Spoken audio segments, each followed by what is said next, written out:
So this is a little tool that my buddy Lyle came up with just to show how you don't need to move the top hand. So basically it's like an oar lock, right?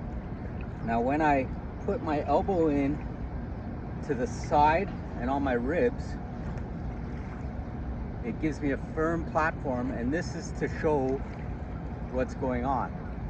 So I do my lift to my target, and then as I turn, I'm not doing this.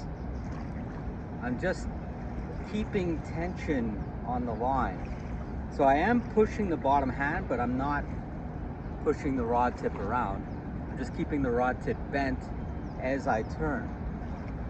Now the rod tip will stop around here, and at that point, that's when I do this.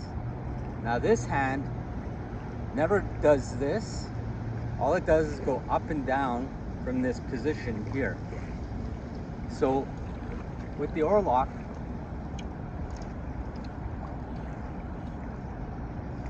I know you've heard me talk about turning myself into like a machine, and you'll see here,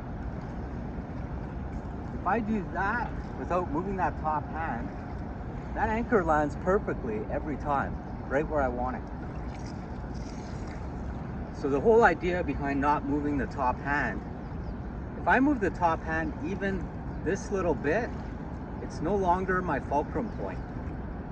So then I'm just using the top part of the rod. But if this isn't moving and I'm pushing around this fixed point here, if I'm pushing around that, the whole rod is being bent down into here, because this is a fulcrum point, and I'm getting the maximum bend out of the rod. Not so much with the rod tip, but with the top hand. But if I'm pushing around with the bottom hand and this isn't moving, and it doesn't take much to mess it up.